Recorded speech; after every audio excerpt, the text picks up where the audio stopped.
at the house to start doing some work. I got the call, car's ready. I'm like, I was hoping it was going to take a couple of days. So I can find part ways of my hard-earned money. Yeah, it's like I know your money's going, but you just like to have it just for a couple of days. Yeah, just go like Scrooge McDuck. Yeah, just swimming in hold it just a little bit longer. That's it. I was going to make an anti-Semitic joke. Oh, God. I can't do it. Anyway. Get over there, A1. It's actually not anti-Semitic. We've got to get back away from that. Stereotyping should be A-OK. Yeah, I was listening to last night to Candace Owen and Bill Maher having a discussion about that. How, like, if you got close friends from different ethnic groups, racial groups, like making fun of each other's, like those things. It's okay. It also makes you closer. That's what Candace Owen was saying. I was like, that's true, because me and my buddies that go back from high school with, they're all Mexican or black and Jewish, and I'm obviously Turkish. We say the most brutal things to each other. If our text messages ever got released. All right, hold on. I want to circle back to that. Let me finish this ad because I don't want to intertwine these two things. No, don't do it. Yeah, I don't want to intertwine these two things. A1 doesn't sponsor that. A1 does not sponsor that. Look, get over there for all your automotive repair needs, whether it's a check engine light, air not blowing cold, anything. But what they specialize in is your ring and pinion. If you're having any issues with your four-wheel drive, your transfer case, your rear end, got a roar, got some slack in it, get it over there. Let them check it out today. The only thing they do not work on is diesel engine repairs. We have a great sponsor here at WYAB that does, in fact, work on diesel engines. They don't sponsor this show, so I'll give you their contact information off air if you need a diesel engine repair. But they can do everything else to that diesel truck for you at A1 Gear and Auto. All right. Sean, yeah, I agree, man. It is okay to I got into this. Remember, it was last year. Somebody took a picture of me and my girlfriend out there at Gallows sitting at a table, and they said that the guy at the table was making racist jokes, and I was laughing at him, and I was like, so, right? I mean, at the end of the day, so is it? Are we not allowed to laugh at funny stuff? Black people make racist jokes about white people all the time, and it's on every comedy special from here to the end of the world and back. Mm-hmm. And it's all funny. We laugh at jokes about us. I mean, it's like, it's okay to laugh. Yeah, I think that roast to Tom Brady, did you get a chance to watch that finally? Not all of it. I'm about an hour and a half in. I mean, they're all making racial and ethnic jokes at each other's expense, which I thought was it was really funny. Yeah, I mean, it's like, it's okay. I mean, it's kind of like, and I don't want to feel like I'm talking about just black people here, but I kind of am. We've reached this point where they a lot of them act like nobody's allowed to laugh at their expense. Yeah, I mean, especially the LGBTQ crowd, but I don't want to lump the two together.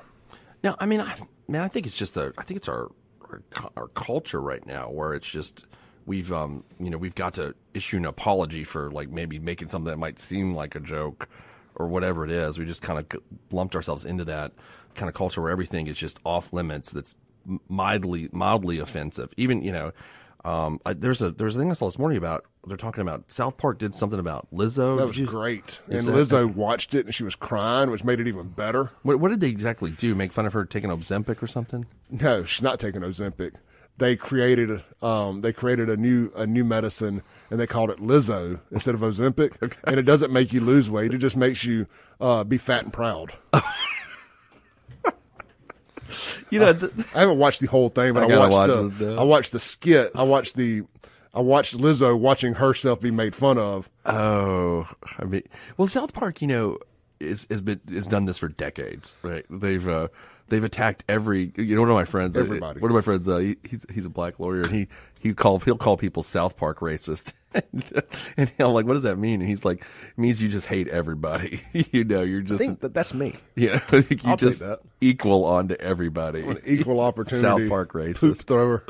Yeah, because you think about one of my favorite South Park episodes is when the Japanese come here and convince a lot of the kids in that sit down to attack Pearl Harbor, by saying they have big American, what's, and denigrating themselves. And, mm-hmm. I mean, it's all that's really funny. Well, it's like Dave Chappelle when he does his stand-ups, and he'll get to telling making some black jokes basically, and white people will be laughing. And now white people, yeah.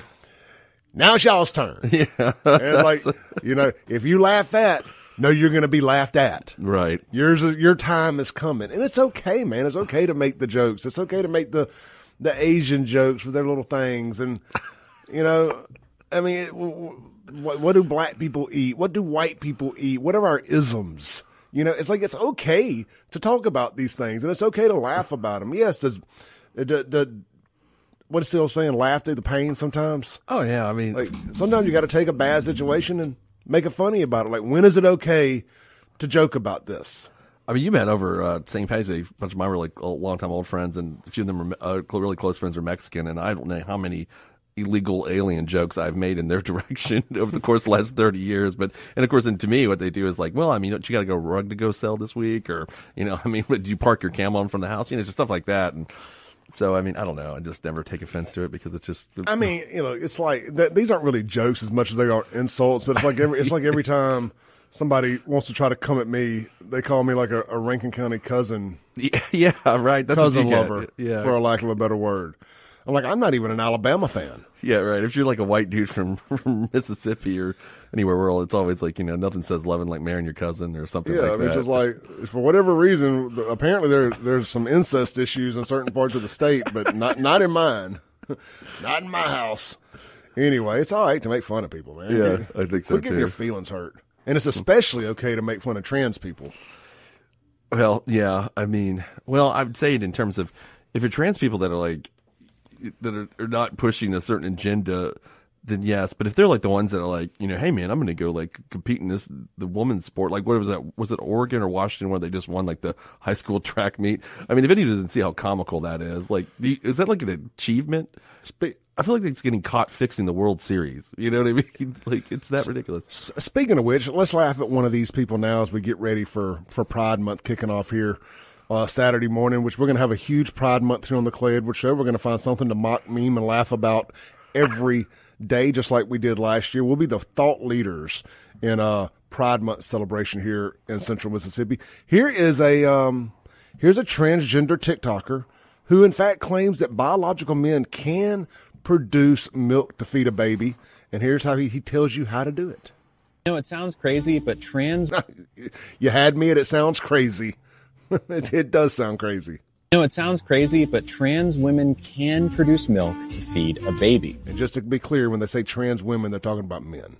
Mm-hmm. Here's how. Step 1, you must grow your coconuts. After about 3 to 5 years of estrogen, you will have fully functional milk ducts from which you can feed a baby. So once your coconuts are grown, it is time to start producing milk. Now, normally getting pregnant would trigger milk production, but since trans women can't get pregnant, we must do it. Well, at least this one's semi-sane. Admits that trans men can't get pregnant. Okay. Another way. Turns out this is not all that difficult to do. Just add a few extra hormones and supplements and pump your coconuts regularly, and you will start producing milk. Now, I can already see the criticisms, the comments coming through. There's no way this milk is safe to drink or nutritious or healthy, but it is scientifically proven to be. The one caveat is that a trans woman might not be able to produce enough milk to feed the baby, but what is produced is healthy and can always be supplemented with formula. Ultimately, the act of feeding your child yourself is affirming to anyone, not just trans people. It also helps the child form a secure attachment to their parent. And for the record, I have no interest in having kids or producing milk. I just think it's cool that you can do this in the first place.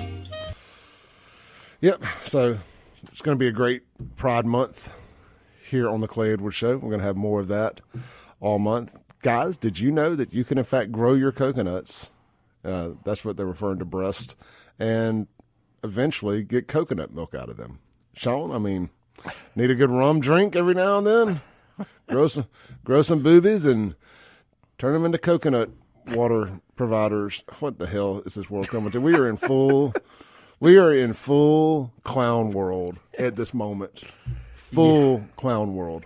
Yeah, I think it's so there was something actually, speaking of that, I was looking last night on Twitter, when you're always talking to Jay Allen there and stuff, and it was one of those threads regarding sexual assaults in prisons, and they were arguing, oh well, no, it's not just because of transgender people, which is true. I mean, there's sexual assaults in female prisons that aren't related to transgender, of course, always has been. But I mean, so I read, this is something I found last night that I did not know existed. Did you know the ACLU had a settlement back in 2021 with the state of New Jersey to allow your you to go to which prison was by your gender identity. Did you hear about that before? Yeah, and the people they were going were getting female prisoners knocked up. Yeah. I mean, but I was thinking about this last night. Like how's that? We've reached that point of insanity where now the state settled with the ACLU because, and they were like, now we're gonna house trans women, which are men that have not had the procedure. I think maybe if they did, I'd feel differently, but haven't had the procedure with female inmates. And that takes the cake from even the sports thing to me. You know what I mean? Like, you're going to put guys in jail. I mean, what do you think's going to happen? Yeah, like if I got to go to prison for 10 or 20 years, do I want to go with a bunch of dudes and be their punching bag, so to say? Right. Or do I want to go with a bunch of women and then be my punching bag? Yeah. I'm not talking about punching in the physical violence sense. I mean, men rape other men that aren't. They say they weren't gay when they went in, and this thing's happened. So it's prison gay. It's different. Prison gay. It's different. So, what do you think's gonna happen when that's what they say? I mean, that's what I've heard. I mean, I'm with you. I mean, I've heard that before too. It's like you've been there 20 years, whatever. But but you're gonna put a guy in with girls, and everybody's like, oh my god, I can't believe there was these rapes. Like, really? Are we in Crazy Town? Like, that's not gonna happen. All right. Speaking of Crazy Town, I'm gonna lump a couple segments here together. We're gonna get on out of this and get back into the Goon Squad stuff. Okay. Speaking of crazy people, I can't let the show go without getting this Robert De Niro thing in. This is Robert De Niro outside the Trump trial yesterday. Speaking of clown world, we are at peak clown world when Robert De Niro when the Biden administration is having to send in an actor who's never done a real job in his life other than being actor, trying to tell us what is going to happen to America if Trump wins. That's why it's so weird that Donald Trump is just across the street. Because he doesn't belong in my city. I don't know where he belongs, but he certainly doesn't belong here. We New Yorkers used to tolerate him when he was just another grubby real estate hustler masquerading as a big shot. A two-bit playboy lying his way into the tabloids, pretending to be a spokesperson for himself.